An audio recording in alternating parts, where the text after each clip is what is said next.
ایران کے خلاف اسرائیلی جارحیت پر مسلم امہ یکجا، چیئرمین OIC نے اسرائیل کے خلاف اتحاد بین المسلمین ناگزیر قرار دے دیا۔ استنبول میں وزرائے خارجہ اجلاس سے خطاب میں چیئرمین حسین ابراہیم طہا کی اسرائیلی جارحیت کی شدید الفاظ میں مذمت۔ ایران اسرائیل کشیدگی فوری ختم کرنے اور بات چیت کے ذریعے تنازع کا حل نکالنے کا مطالبہ۔ کہا، اقوام متحدہ کی قراردادوں کے مطابق ہر ملک کو اپنے دفاع کا حق حاصل ہے۔ 15 جون سے خطے میں کشیدگی مزید بڑھ چکی ہے۔ چیئرمین کا اسرائیل کے خلاف OIC کے فیصلوں پر عمل درآمد کا بھی مطالبہ۔ وزرائے خارجہ اجلاس میں پاکستان کی نمائندگی اسحاق ڈار کر رہے ہیں۔ ایرانی وزیر خارجہ عباس عراقچی اور نائب وزیر اعظم اسحاق ڈار ایک ساتھ بیٹھے ہیں۔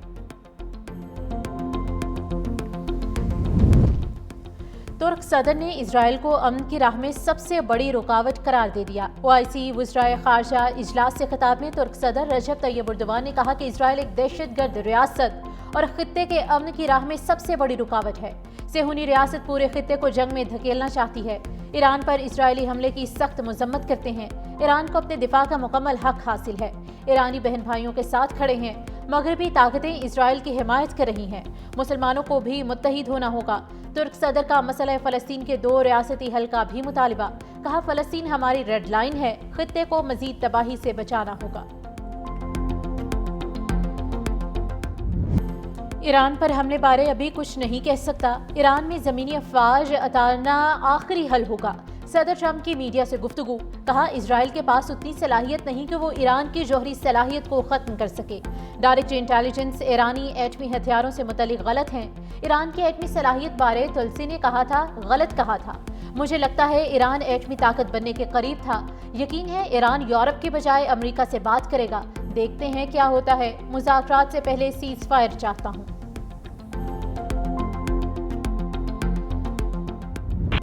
ایران اسرائیل تنازع پر وزیر اعظم اور امریکی وزیر خارجہ میں اہم رابطہ۔ شہباز شریف بولے، ایران اسرائیل جنگ کا پرامن حل چاہتے ہیں۔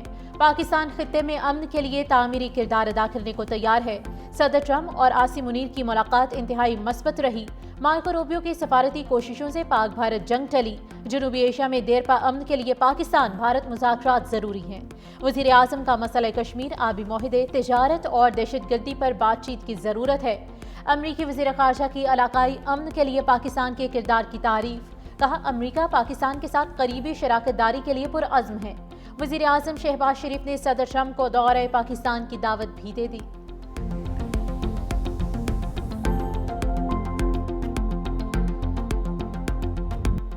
پاکستان نے عالمی سفارتکاری میں ٹرمپ کارڈ کھیل دیا۔ پاک بھارت جنگ رکوانے پر صدر ٹرمپ کو امن کا نوبل انعام دینے کی سفارش کر دی۔ حکومتی اعلامیے میں کہا گیا ہے کہ ٹرمپ کی مداخلت سے پاک بھارت کشیدگی کم ہوئی اور جنگ کا خطرہ ٹل گیا۔ امریکی صدر نے پاک بھارت جنگ رکوانے میں قائدانہ کردار ادا کیا۔ صدر ٹرمپ کی دور اندیش قیادت نے اسلام آباد اور نئی دہلی کے ساتھ سفارتی رابطے استوار کیے۔ عالمی برادری نے بھارت کی بلا اشتعال جارحیت دیکھی۔ صدر ٹرمپ کی حکمت عملی سے تیزی سے بگڑتی صورتحال پر قابو پایا جا سکا۔ صدر ٹرمپ کو 2026 کا نوبل پرائز دے کر خراج تحسین پیش کیا جائے۔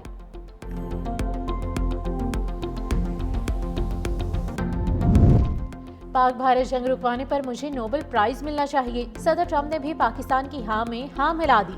صدر ٹرمپ نے عالمی امن میں اپنا حصہ ڈالنے کی لسٹ بھی گنوا دی۔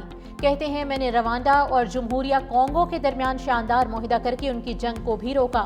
سربیا، کوسووو کے تنازعات حل کرانے پر میں نوبل پرائز کا حقدار ہوں۔ مصر اور ایتھوپیا کے درمیان امن کا قیام بھی میرا کارنامہ ہے۔ صدر ٹرمپ کا روس یوکرین جنگ اور ایران اسرائیل کشیدگی میں بھی اپنے کردار کا ذکر۔ امریکی صدر نے نوبل انعام دینے والوں پر سوال اٹھا دیا۔ کہا، یہ لوگ مجھے نوبل انعام نہیں دیں گے کیونکہ نوبل پرائز صرف لبرلز کو ہی ملتا ہے۔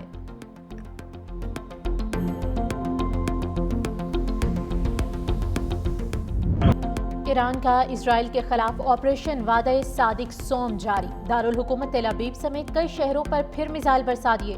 تل ابیب زوردار دھماکوں سے گونجتا رہا۔ اسرائیلی فوجی مراکز، فضائی اڈے، کمانڈ اینڈ کنٹرول مراکز کو نشانہ بنایا گیا۔ ایرانی میزائل وسطی اسرائیل کے علاقے میں بھی گرے۔ رہائشی عمارت میں آگ لگ گئی۔ حملے میں کئی اسرائیلی زخمی۔ اسرائیل کی ایران کے خلاف جارحیت بھی جاری۔ اسرائیلی وزیر دفاع کا قدس فورس کے سربراہ سعید کو شہید کرنے کا دعویٰ۔ اسرائیل نے اصفہان میں نیوکلیئر سائٹ کو بھی نشانہ بنایا۔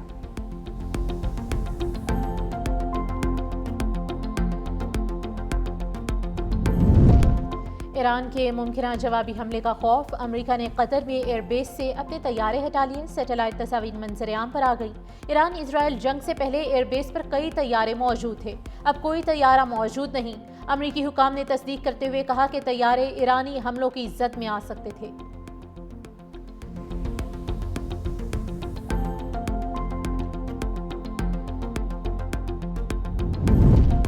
امریکہ نے ایران کے 20 اداروں پر انسداد دہشت گردی سے متعلق نئی پابندیاں عائد کر دی۔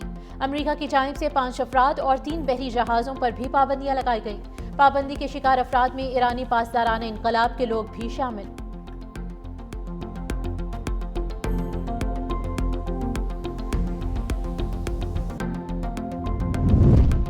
جنگ کے خاتمے کا واحد راستہ دشمن کی جارحیت کا غیر مشروط خاتمہ ہے۔ ایرانی صدر مسعود پزشکیان کہتے ہیں، ہم نے ہمیشہ امن کی کوشش کی، لیکن مسلط کردہ جنگ کا جواب دینا لازم ہے۔ صہیونی دہشت گردی کا مکمل خاتمہ ناگزیر ہے۔ مستقبل میں امن ضروری ہے۔ اسرائیلی مہم جوئیوں کو ہمیشہ کے لیے ختم کرایا جائے۔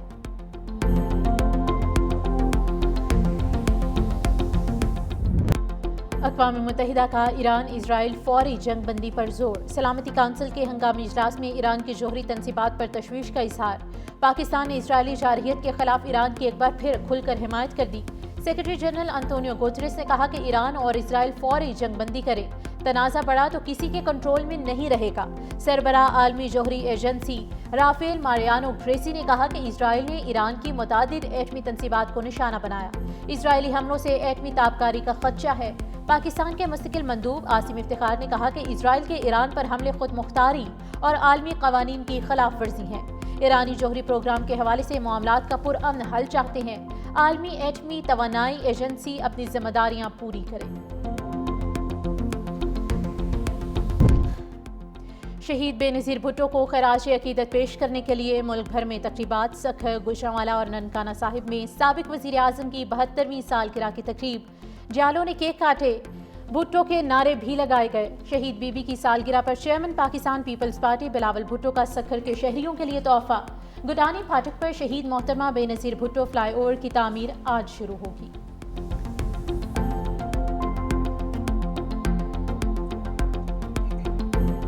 حکومت نے وزیر اعظم صاحب کی خصوصی ہدایت پر 6 لاکھ سے 12 لاکھ تک تنخواہ پانے والوں کے لیے انکم ٹیکس کی شرح 2.5% سے کم کر کے صرف 1% کر دی ہے۔ درآمد شدہ سولر پینلز کے پرزہ جات پر 18% سیلز ٹیکس عائد کرنے کا ابتدائی فیصلہ مقامی صنعت کو تحفظ فراہم کرنے کے لیے کیا گیا تھا۔ حکومت نے سنجیدگی اور لچک کا مظاہرہ کرتے ہوئے اس مجوزہ ٹیکس کو کم کر کے 10% کرنے کا فیصلہ کیا ہے اور اس ٹیکس کا اطلاق صرف 46% درآمدی پرزہ جات پر ہوگا۔ وفاقی وزیر خزانہ محمد اورنگزیب نے سینٹ میں بجٹ پر بحث سمیٹ دی۔ کہا، ہم نے افراط زر پر قابو پایا، ملک کی معیشت کے لیے کئی اقدامات کا اعلان کیا۔ سینٹ میں دی گئی بجٹ تجاویز ہمارے لیے اہم ہے۔ تنخواہ دار طبقے کے ٹیکس میں کمی کی تجویز ہے۔ سولر پینل پر 10% ٹیکس کا اطلاق، 46% درآمدی پرزہ جات پر ہوگا۔ ذخیرہ اندوزوں کو سختی سے خبردار کرتا ہوں کہ عوامی استحصال نہ کریں۔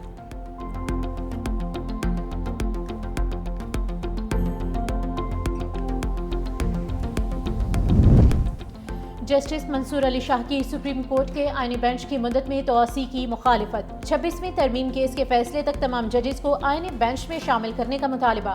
جسٹس منصور علی شاہ کا 19 جون کے اجلاس سے پہلے لکھا خط سامنے آ گیا۔ جوڈیشل کمیشن ممبران کے نام خط میں جسٹس منصور نے لکھا کہ اجلاس کے لیے پاکستان میں دستیاب نہیں، توقع تھی عدم دستیابی پر اجلاس مؤخر کیا جائے گا۔ عدلیہ ممبران اقلیت میں ہیں، اس لیے شاید مؤخر نہیں کر پائے۔ 26ویں ترمیم فیصلے سے پہلے توسیع بحران کو مزید گہرا کرے گی۔ یہ تنازع ادارے کی ساکھ اور اس پر عوامی اعتبار کو تباہ کر رہا ہے۔ آئینی بینچ میں شمولیت کا معیار اور پیمانہ بھی طے کیا جائے۔ جسٹس جمال مندوخیل کی والدہ انتقال کر گئیں۔ مخصوص نشستیں نظر ثانی کیس کے آئینی بینچ میں شامل سینئر جج بلوچستان روانہ۔ پیر کو ہونے والی سماعت مؤخر کر دی گئی۔ منگل کو بھی کیس نہیں سنا جائے گا۔ عدالتی ذرائع کے مطابق جسٹس جمال مندوخیل کی بلوچستان سے واپسی پر سماعت کی آئندہ تاریخ کا اعلان ہوگا۔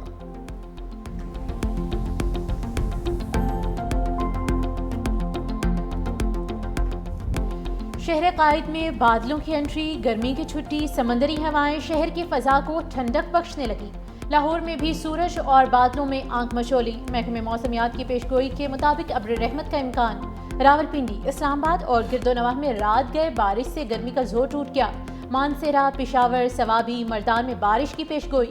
کوئٹہ سمیت بلوچستان کے بیشتر علاقوں میں گرمی برقرار، تیز اور گرد آلود ہوائیں چلیں گی۔